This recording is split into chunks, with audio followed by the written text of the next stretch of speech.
Hi students, இன்னைக்கு நம்ம பார்க்க போகிறது ட்ரிக்னாமெட்ரின்ற சாப்டரு. இது 9th 10th தான் நம்மளுக்கு இருக்குது. அதனுடைய பேசிக் திங்ஸ் கவனிங்க. ஒரு ட்ரையாங்கிளில் அது right angle triangle. Right angle triangle இந்த ஆங்கிள் ஏன்றது 90 டிகிரி இருக்கும். ஸோ ரைட் ஆங்கிள் ட்ரையாங்கிளில் அந்த ஸ்லாண்டாக இருக்கிற லைன் பேர் தான் ட்ரையாங்கிள் ஹைப்போட்டினியஸ்ன்னு நேம் அதுக்கு. Okay, hypotenuse. அதனுடைய ஆப்போசிட்டில் இருக்கிற சைடுக்கு பேர் ஆப்போசிட் சைடுன்னு நேமு. அதுக்கு கீழே இருக்க பாருங்கள், இந்த லைன் பேர் தான் நம்ம அட்ஜசன்ட் சைடுன்னு சொல்லுவோம்.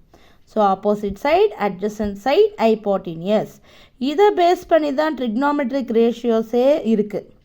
என்னென்ன பேசிக் ரேஷியோஸ் அப்படின்னு பார்த்தோம்னா sine theta, cos theta, tan theta. இதை பேஸ் பண்ணி தான் சம்ஸு நம்ம போடணும். ஸோ சைன் தீட்டாக்கு என்ன ஃபார்முலா வரும்னு பார்த்தோம்னா ஆப்போசிட் சைடு பை ஹைப்போட்டினியஸ். அந்த ட்ரையாங்கிள் பேஸாக வச்சு தான் நீங்கள் சம்மே செய்யணும். Opposite side by hypotenuse. அது எதுக்கு? சைன் தீட்டாக்கு. நெக்ஸ்ட்டு என்னென்ன? Cos theta. காஸ் தீட்டா அப்படின்னு சொல்லும் போது adjacent side by hypotenuse. Adjacent சைடுனா இங்கே கீழே சொல்லியிருக்கோம் இல்லையா, அந்த அட்ஜசன்ட் சைடு பை ஹைப்போட்டினியஸை நம்ம என்னென்னு சொல்லுவோம்? காஸ் தீட்டான்னு சொல்லுவோம். ஸோ இந்த தேர்டாக இருக்க ரேஷியோ என்னென்னா டான் தீட்டா. டான் தீட்டான்றது என்னென்னா ஆப்போசிட் பை அட்ஜசன்ட். இந்த இடத்துல ஹைப்போட்டினியஸ் வரவே வராது. ஆப்போசிட் சைடு பை அட்ஜசன்ட்டுன்னு போடுறோம்.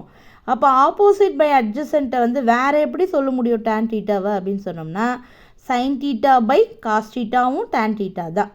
சைன் தீட்டா பை காஸ் தீட்டாவும் டான் தீட்டா.